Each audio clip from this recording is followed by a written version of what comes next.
নিশ্চয়ই আপনারা বকুল ফুলের কথা শুনেছেন, তবে এই বকুল ফুল গাছটি একটি ব্যতিক্রম।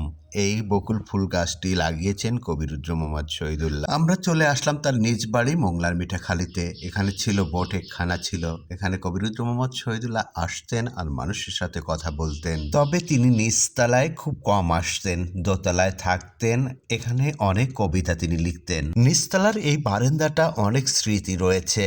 কবিরুজ্জামান মোহাম্মদ শহীদুল্লাহর পরিবার ছিল রাজনৈতিক পরিবার। এখানে অনেক লোক থাকতেন। এই টিনের ঘরটি অনেক পুরনো, এখনো যেমন ছিল তেমনই রয়েছে। দোতলার বারান্দায় মাঝে মধ্যে কবিরুজ্জামান মোহাম্মদ শহীদুল্লাহকে দেখা যেত। কবিরুজ্জামান মোহাম্মদ শহীদুল্লাহর বাড়ি দেখার জন্য অনেক দূরের থেকে লোক আসে। দর্শক, আপনারা যে পেয়ারা গাছটি দেখছেন, কবিরুজ্জামান মোহাম্মদ শহীদুল্লাহ অনেক পেয়ারা এই গাছের খেয়েছেন তিনি। হয়তোবা সেই গাছটি এখন নেই, তার পাশ দিয়ে একটি ছোট গাছ উঠেছে। এই যে ঘাটটা দেখছেন, এই ঘাটে কবিরুজ্জামান মোহাম্মদ শহীদুল্লাহর অনেক স্মৃতি রয়েছে। এখানে অনেক মাছ তিনি ধরেছেন এই পুকুর দিয়ে।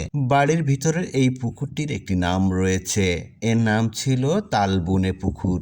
বিশাল একটি তাল গাছ ছিল এই পুকুরের পাড়ে। দর্শক, আমরা চলে আসলাম কবিরুজ্জামান মোহাম্মদ শহীদুল্লাহকে যেখানে শায়িত করা হয়েছে এবং তার পরিবারদের, সেখানে চলে আসলাম। কবিরুজ্জামান মোহাম্মদ শহীদুল্লাহ যারা পরপারে চলে গিয়েছেন, তার দুটি ভাইও এখানে শায়িত আছেন। কবিরুজ্জামান মোহাম্মদ শহীদুল্লাহর গোটা পরিবারকে এখানে শায়িত করা হয়েছে।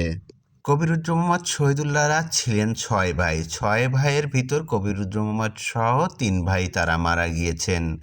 একজন হিমেল বরকত জাহাঙ্গীরনগর বিশ্ববিদ্যালয়ে তিনি অধ্যাপক ছিলেন এবং কবি ছিলেন তিনি। হিমেল বরকতের কথা ইতিমধ্যে আপনাদের জানা হয়ে গিয়েছে। আর এক ভাই সুবীর উবায়েদ, তিনি মাছ নিয়ে গবেষণা করতেন, একজন মৎস্য গবেষক ছিলেন। কবিরুজ্জামান মোহাম্মদ শহীদুল্লাহ পরিবারকে আমরা খুব কাছ থেকে দেখেছি। এমন কোনো ঘটনা নেই যে আমরা না জানি। দর্শক, কবিরুজ্জামান মোহাম্মদ শহীদুল্লাহ এখানে শায়িত আছেন, ঠিক তারই পাশে আমাদের বাসা ছিল। আমরা এখন আর সেই জায়গাতে থাকি না, তবে কবিরুজ্জামান মোহাম্মদ শহীদুল্লাহর ছোটবেলার যে ঘটনাগুলো রয়েছে তা আমার বাবা মারা অনেক জানতেন। তার পরিবারের সমস্ত ঘটনাগুলো আমাদের আর অজানা নাই। কবিরুজ্জামান মোহাম্মদ শহীদুল্লাহ ঠিক এই গোরস্তানার ওই দিকটা আমাদের বাসা ছিল।